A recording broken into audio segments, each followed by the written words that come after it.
Christian C's here, and I'm going live here with Jeff Heck of the AHA Agency. That's the Arison Heck Agency, right here in Wayne, New Jersey. You may have seen us post about AHA and some of the work they are doing for us at the chamber. And Jeff and I were talking on the phone, and we kind of just got talking. I think he's got some real important things to share, with the community and with our business partners. But before we get into some of the questions I have for Jeff, Jeff, maybe you can just give us a quick background on who you guys are and what you guys do. Hey, I'd love to. Thank you very much, Christian.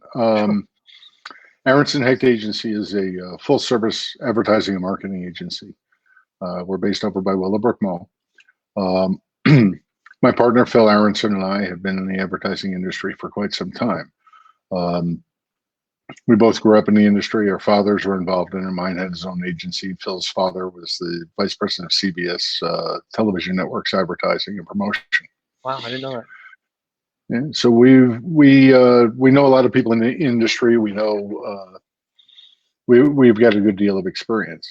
I also spent about 25 years in the telecommunications industry, with my last position being a chief technology officer.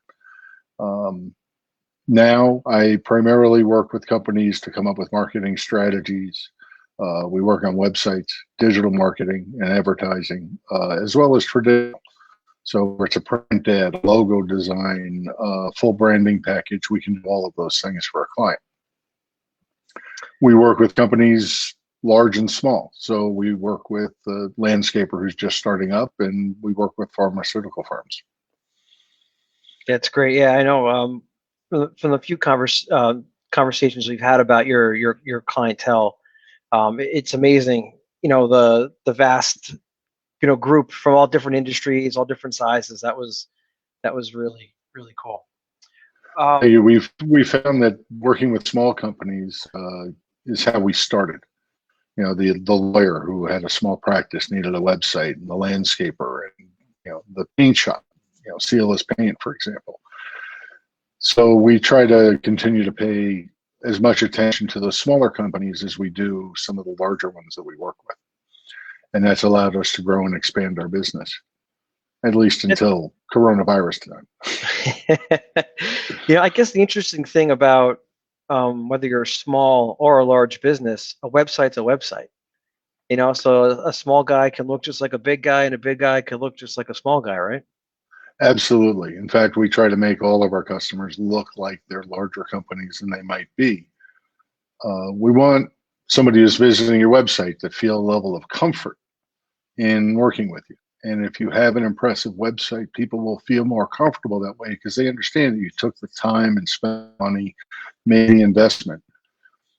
Because your website realistically is the foundation of every piece of marketing you're going to do, whether it's handing out a business card, attending a networking event, joining a chamber of commerce. Everybody's going to wind up on your website sooner or later. So you need to make sure that that represents you and your company the way you want it to. One of our mottos is a brand is a promise of an experience. What experience are people going to have when they work with your brand?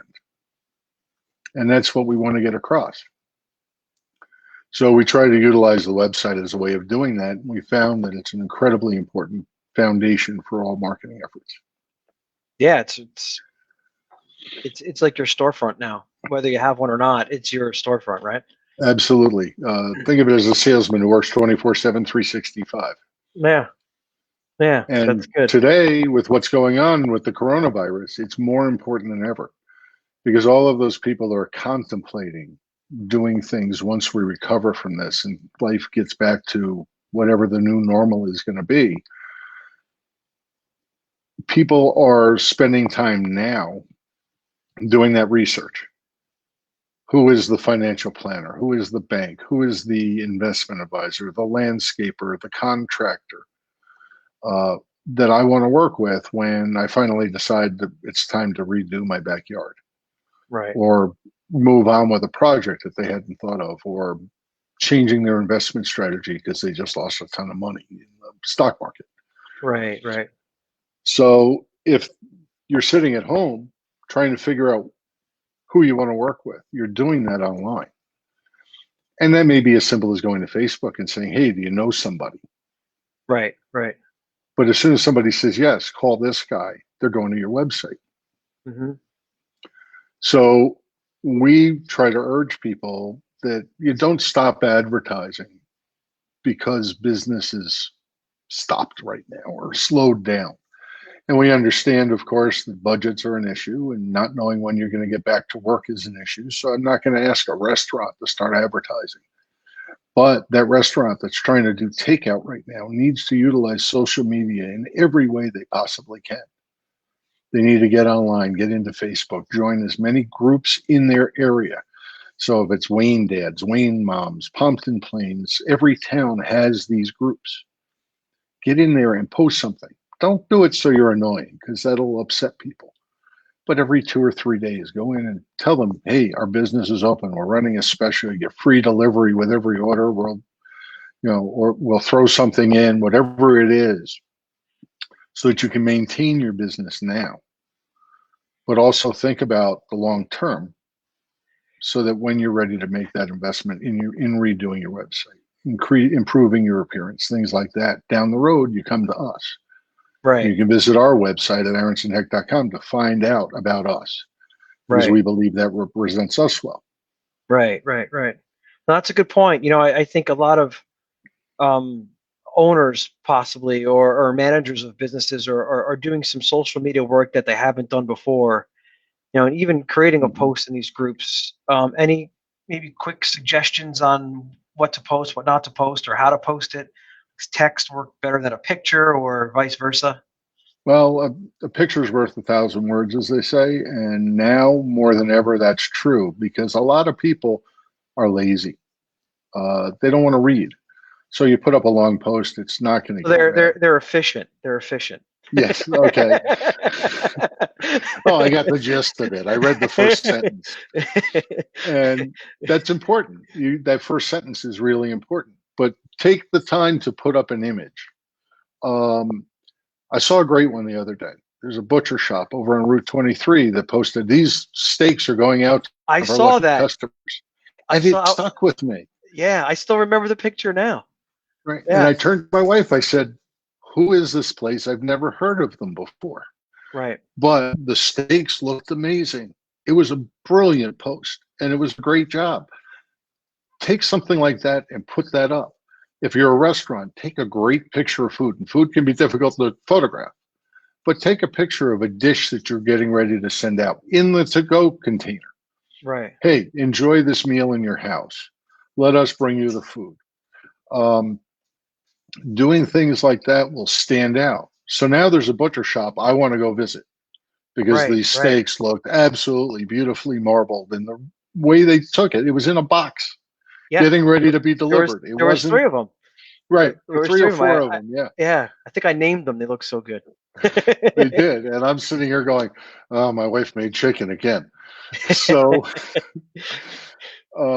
I plan on ordering from them because of that post. It means my wife doesn't have to go to the market. It means I get to do business with a local business that I get to support, because I'd much rather do that than go to the big supermarket. Right. And I get something that's quality. So I'm not going out to eat. I'll spend a little more on the steak I'm going to have for dinner and pay the $17 a pound or whatever it is for a beautiful Angus steak. And I'll enjoy it. Yeah, I'm getting hungry just talking about it. Me too. I'm getting ready to place my order when we hang up. Yeah. No, that's good. I think that's important. I like we said, some people are doing things that they hadn't necessarily done before. Maybe they had a team of people who were there, and times are we're not gonna lie, times are tough in the moment. Whether it'll be that way in a week from now, a month from now, we hope not, but you got to work with what you have in the moment, and I guess think about what it's going to look like when you come out of this, right? I think that's what you were kind of talking about. It's important. Here's here are some of the things you can do: post on Facebook, post on Instagram, and Twitter, and so forth. If you decide to run a special, do that and let people know about it. Don't just send it to your email group or put it up on your website. Put it up on social media and utilize it as a tool, because it's a great tool that will help maintain your business as best you can right now. Right. And then once we recover, look at doing some of the other things that I mentioned earlier. Yeah, the more traditional things. Um, I guess I think I guess I had a couple ideas I wanted to talk to you about, or just ask, and I think we kind of hit a lot of those. I, now that people are working from home, is there a better time to try to put those posts out there? Is there a certain time of the day, or is it multiple times throughout the day? I wouldn't do it multiple times in a single post and multiple times in a Right, day. right, But what I would do is look at the fact that people are sitting at their desk. You're working from home. First thing in the morning, you're probably checking your email, going through all of that. Maybe you have 5 or 10 of them you got to get through. Maybe you have 100. right, But shortly thereafter, people are going to go to their feeds. And it really doesn't matter as much if you're doing this on a fairly regular basis as to what time of day. It's not like when is an email going to get opened. right, It'll show up in their feed if they're following you. If we were advertising, we can do things that will geo-target them and things like that. But I'm not talking about that because that's right. going to mean an investment. Sure.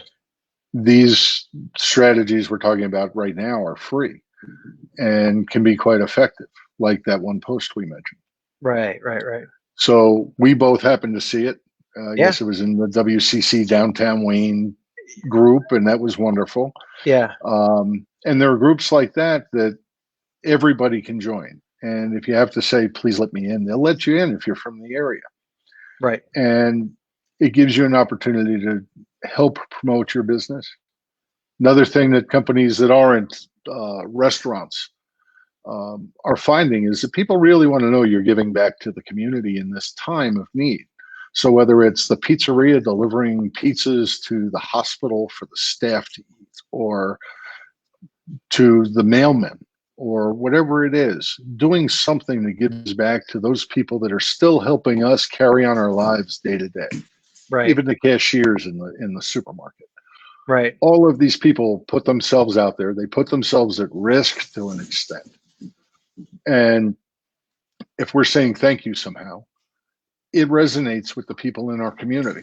Sure. And that's where community comes in a lot, is just make sure that you're part of it. We're all hurting. I've had to furlough employees because we don't have enough work. We've got customers that are saying, hey, I need to hold off, or I know we contracted you to build a website, but we need you to push that back a little bit because we need to recover from this. Right. And as a small business owner and a resident of Wayne, I get it. I really do. So we try to help. And this conversation, I hope, will help even one business figure out a way to help them keep their heads above water. So when we come through this, they're still able to thrive. Let me ask this question. If there does happen to be a business who is still on a good financial footing and has the resources to invest in some type of marketing, does it still make sense to do that now? It really depends on the kind of business. I've always liked the line that Henry Ford used, which was stopping advertising to save money is kind of like stopping your watch to save time. It doesn't work. Right. The world keeps going on even though we're on pause, and most of the world is on pause right now, but people still need to buy things. People still need to plan. Some of those things are difficult. You can't plan a trip or a cruise right now. Right. You can't plan unfortunately, a wedding or a celebration of any kind because you don't know when this is going to be over and when we're going to be able to gather in groups again. Right. But service businesses, landscapers, they're needed regardless of whether we're stuck at home or not. Right. Now, granted, a lot of us may do our yard work ourselves, but there are industries that are still able to do business and able to provide services that we need regardless of whether we're stuck in our homes. Okay. There are other businesses, yours included, where it doesn't necessarily make sense to stop talking about insurance and financial planning and so forth, Sure. because those things are needed regardless. Yeah. You know? Everyone's pretty much going to keep their their insurances, the car insurance, the homeowners, the life. They're pretty Exactly. much going to keep those. You got to still drive your cars. You got to still live in your home. So a lot of that does continue. You're right. Yeah, I mean, there are people still buying cars. They've got to get their Yes. insurance. Yes. You know, it's a good time for people to sit and look at what their insurance policies are like so that they can come back and revisit that. Well, you want to I like make what you're saying, Jeff. I like what you're saying. well, I got to give you some kudos too, but it's also a reality. So for a company Yeah. like yours to stop advertising and marketing doesn't make sense. Right. For the Right. restaurant, it does to an extent. You know, they're not getting the bar business, they're not getting all the revenue they're used to. Right. So those businesses that can continue to function even from your home office, you're able to write quotes for people. So this gives Hmm. them a chance to say, you know what, I've been with this insurance guy for the last 10 years. Maybe you can give me a better rate or a better policy. Sure. And those businesses continue to operate. They need to continue to market themselves as well. Right. Right. Right.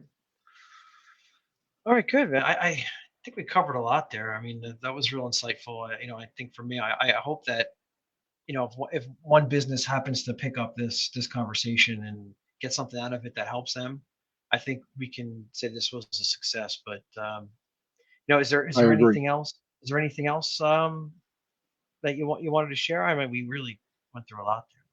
We did. And I appreciate you taking the time and inviting me to do this. Yeah, I thought it was great. Definitely looking to do more of these. As part of our chamber, and maybe do another one. Yeah, when this thing finally shifts from us all being stuck at home to where maybe we'll receive that thaw, it might make sense again to talk again and talk about some strategies for that next step. I'd absolutely love to do that. All We right, hope to great. be able to launch the chamber website shortly, and Yes, very excited about that. we'll continue to work together. But Jeff, anybody who has any questions and wants to reach out to me directly, you can do it through Facebook, you can do it through LinkedIn, aronsonhecht.com, all available to you, and we're here to help. perfect. All right, thank you so much, Jeff. We'll Thank you, talk soon. Have Christian. a great day. Thank you. You too. All right, bye now. Bye bye. Take care, everyone.